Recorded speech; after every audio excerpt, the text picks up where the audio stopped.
Good morning guys. Ngayong umaga andito tayo sa goodbye na mga tiko bali. Nag-ano tayo. Ano tayo nito mga sanga ng bayabas kasi yung bayabas doon ayun. Bibigyan liwanag doon. Nung isang beses na nagputol sila, nabali ng tuluyang kasi kinain na rin ng anay yung sanga na malaki. So bumagsak na. Pinutol na namin. So sayang itong mga sangang maliliit. Although yung malalaki nakuha ko na, nalipat ko dun sa kabila kasi gagawa tayo doon ng mga kulungan dahil ililipat na natin itong mga ibon doon pagka naayos natin. So hindi tayo sisibak muna tayo ng mga sangang kahoy. Sabahan mo.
Bali itong mga kahoy na to, no, bali gagawin natin. Kaya ako rin siya mga kinuha. Kasi sa pagka napilian na natin yung mga dumalaga natin doon na inahin sa kabila. So pipili lang kasi ko ng pagka gagawin ko. Kakatayin natin para meron tayong panggato. Pizza, apoy, at saka sa gas. So kaya iniipon ko rin to.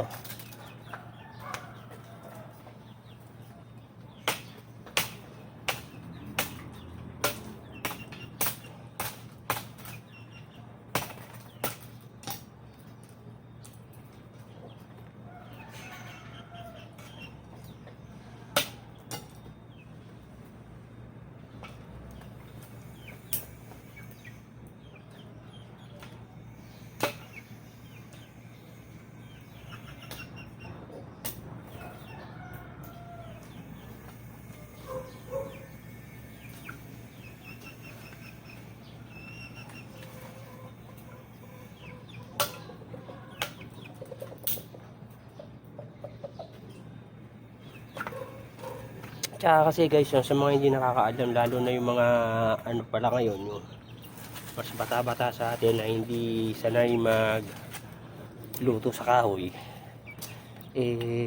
sa totoo lang, iba yung lasa nung kahit anong pagkain na niluto mo sa kahoy, iba yung niya kaysa dun sa normal na yung nakakalakihan ng mga ngayon na gumagamit ka ng gasolina o yung LPG. Iba yung lasa ng luto sa kahoy, lalo na kung ang pinaglutuhan mo yung palayok, tapos lulutuin mo mga manok na Tagalog o kaya yung mga mas malasang malasa pag kinain. Sa mga matanda yun, alam na nila yun na mas masarap talaga lasa, lalo pag parting probinsya nasanay na magluto sa kahoy.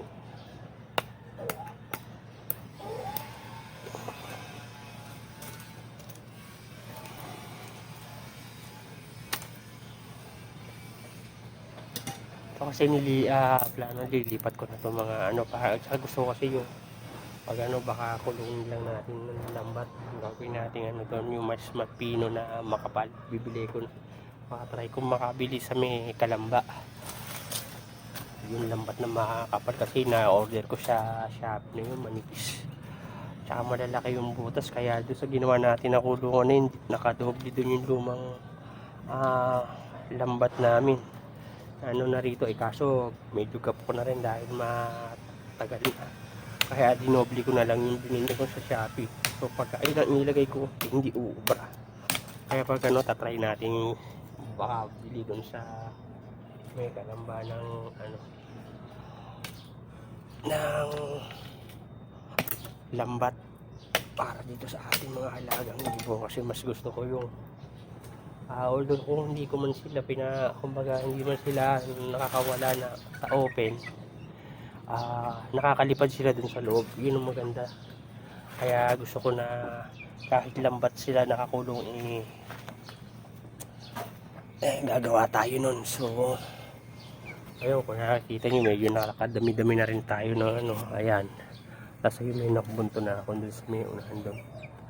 So yun, pagka sama-sama pagka bibilag natin sila sa may arawan para madaling maligo.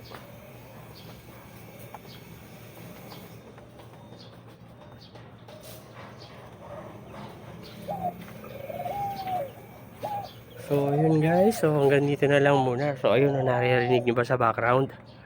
Ayun, nagtatawag na naman yung ating matandang breeder. At kung napapansin nyo, ayun, lalapit ko na nga. Ayan, nasa pugad. Yung nasa pugad po, yun yung inahin natin. Nagtatawag yung asawa sa baba. So ito, baka ba next week po yan, pag may bago na namang itlog yan. Kasi ayan, malaki na yung dalawa niyan. Anak ayan.